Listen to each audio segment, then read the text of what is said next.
we've got tick country, dingo country out there. Used to lose like up to 25% of our calves. And with these fellas, ticks, dingoes, heats, droughts, nothing affects them. Do it, others will die. And how long have you had the stud? I'll be roughly about 2.5 years of stud stuff. Been breeding like commercially Brahmins for about, I suppose, 3 years. What about the future of this breed? Well, I reckon like people around here, they don't like them on account of their looks. They're a relatively new breed in this area. But they had the same trouble in North Queensland, like Rockhampton, one of the biggest killing centres in Australia.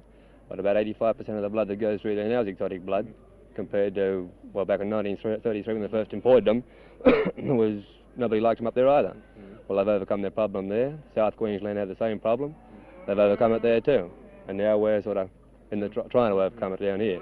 But there's some of the bigger beef breeders more or less laughing at you at the moment, are they? Oh, they think they're funny-looking cattle, ugly, and no good for this, no good for the other, but I like them myself. I reckon they're extra good cattle. And what future do you see for them in the Gloucester district? Well, where my aim is out there is for to breed the bull to sell to somebody to cross with a British cattle for veal production, early weight for age. Like I reckon that at 9 to 10 months old, your Brahman cross calf is $20 extra, $15 to $20 extra on your straight British breeds. And we've proved this with calves up there ourselves.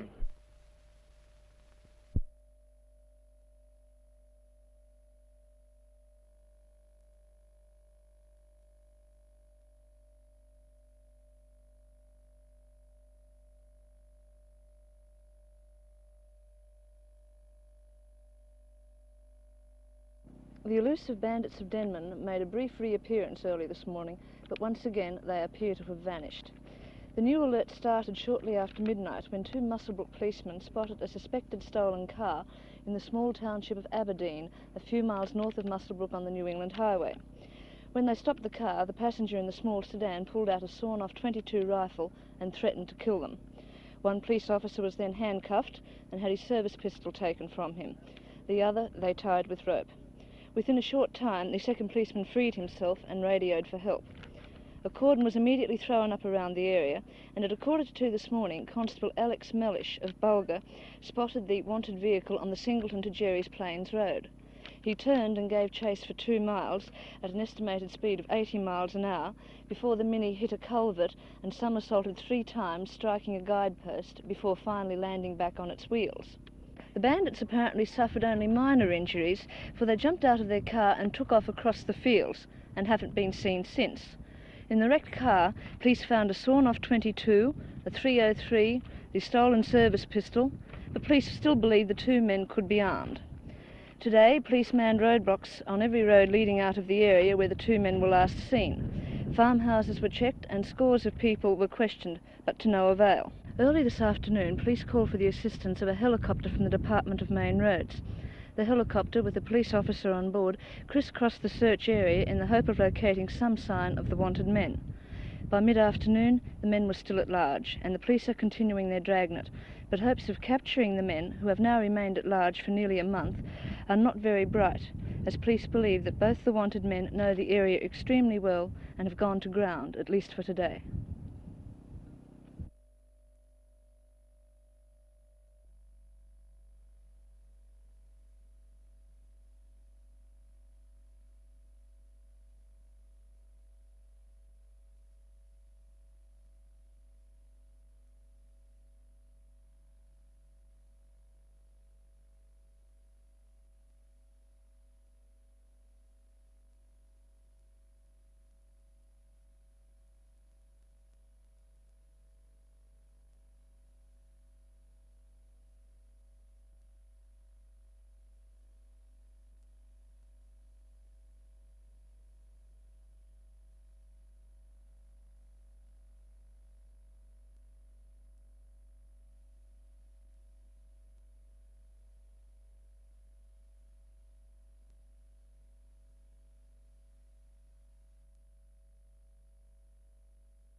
Workmen are now busy replacing the damaged window and the area is almost cleaned up. Apparently the woman, in her mid-30s, burst in the office screaming something about a parking ticket on her car and the fact that a car was parked in an area where it shouldn't be.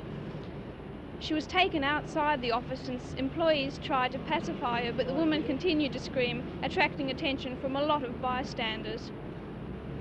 The police were called, but by this time a brick had shattered the windows of the office, narrowly missing one of the girls, but injuring none of them. Stones were also hurled through the office. When the police arrived, the woman was brandishing a carving knife, but they managed to disarm her. She was taken to the admission centre, but it is believed she will be charged tomorrow.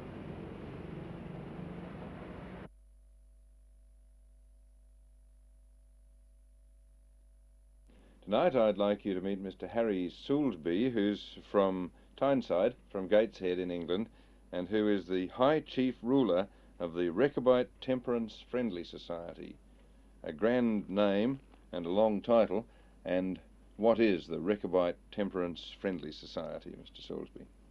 The Rechabite Temperance Friendly Society is a member-managed and owned friendly society or insurance society.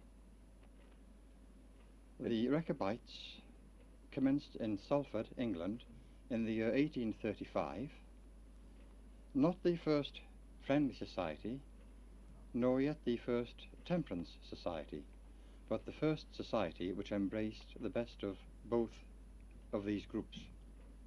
And what was its original function? What did it set out to do? The Rechabites came into original existence as the Manchester and Salford Temperance Burial Society, where for a small contribution a member would receive on the death of his wife or family a grant to enable him to pay the burial fees. After 6 months it was found that this title wasn't quite adequate, nor did it cover the full aspirations that the founders looked for. The first secretary was a clergyman, and no doubt his knowledge of the Bible led him to Jeremiah chapter 35, which tells of the Rechabites, who were a nomadic tribe living at that time in the city of Jerusalem. He took them into the temple, and there he offered to them, as an example for Jewish people, I suppose, glasses of wine. The answer was, we have been instructed to drink no wine. The ancient Rechabites fulfilled that promise throughout their lives. Therefore, the Reverend Thompson, who was the first secretary of our order, recommended that the name of the society be changed from the Salford and Manchester Temperance Friendly Society, Manchester and Salford Temperance Burial Society, to the Independent Order of Rechabites. And to this day you still are down on alcohol in all forms? To this day we are still total abstainers, sir. Do you in fact actively campaign against the use of alcohol? We support the groups who do actively campaign. Being an insurance society, we would be overlapping the bounds of our work. But we do actively support the groups like the Salvation Army, Alcoholics Anonymous, and other groups, including the newly formed Drug Addiction Society groups, who are fighting this greater trouble with drugs. And because I'm a man who likes a few beers, you wouldn't insure me? We wouldn't insure you, sir. Nor anyone We'd be pleased to insure you if you would sign our pledge of total abstinence. So I'd have to give up drinking to be able to get insurance with you. How does it come about that you're in Australia and specifically in Newcastle then? We are in Australia because our Queensland district will celebrate its centenary on the 6th of April, and we shall be in Queensland next week. So far we have visited Perth, Adelaide, Melbourne, Tasmania, and of course Sydney, here in New South Wales at present, visiting our districts and seeing our members here. Thank you very much then. We've been speaking with Mr. Harry Soulsby, who's the High Chief Ruler of the Rechabite Temperance Friendly Society.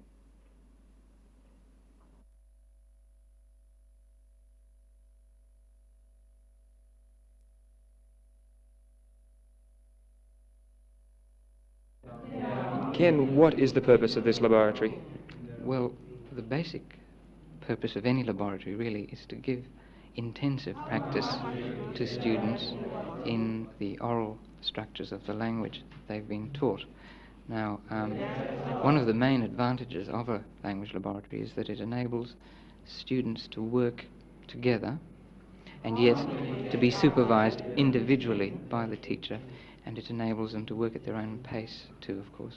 And the pupils here, what are they doing? Well, at this stage, Phil, they're listening to a master tape which is being played from the console and making responses to the exercise which is on the tape, and at the same time their voices are being recorded on their own individual little tape recorders.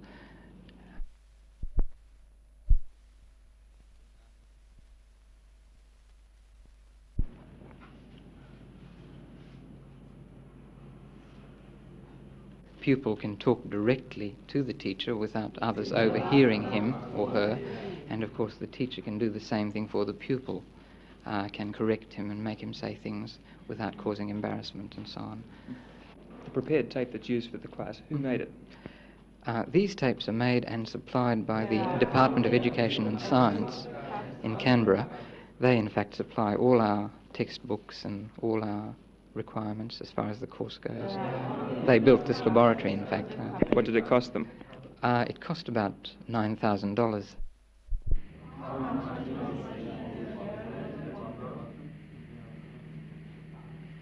How much medicine is there in the bottle?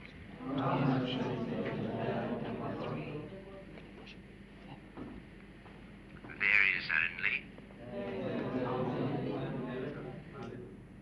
There is only a little. There is only a little. Only a few. There are only a few.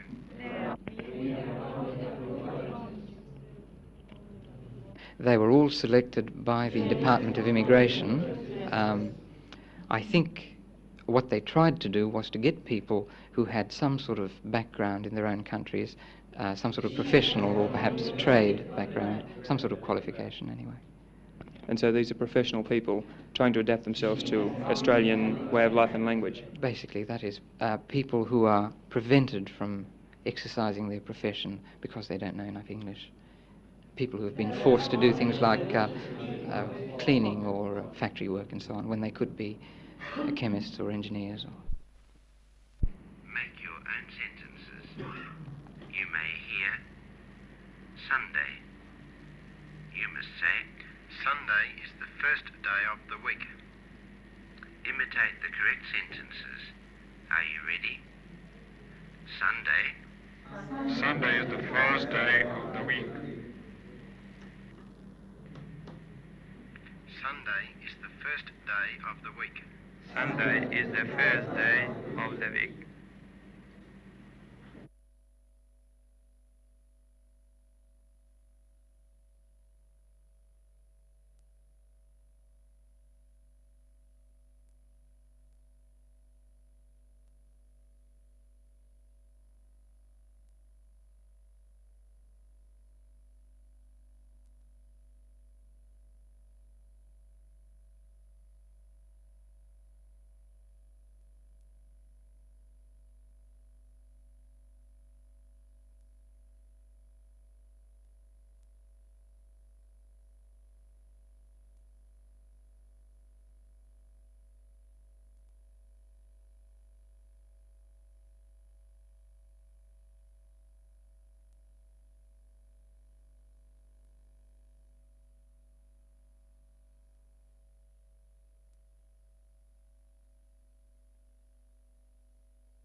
Good evening. Tonight, trotting in two centres, Harold Park in Sydney and at Newcastle. There are 8 events at Harold Park and it's a very, very good meeting. The first leg of the TAB Daily Double is race 6, the second leg race 8. Our selection in the first leg is number 1, Nicotine Prince, although I'm told Bowled by Amy will have a great show. The second leg is race 8, our selection number 9, Kiwi Lad. And the best bet is in race 2, number 7, Bill Barry. At Newcastle tonight, there are 7 events, and again we have some very strong fields. The first leg is race 4, our selection number 7, Major Craig. The second leg, race 7, number 7, Voluntary. And the best bet, race 1, number 4, Brigade Dries. Well, there you have it from both Harold Park and Newcastle. I think it should be a good night in both places. I hope you have a very successful night leading up to a very good Easter.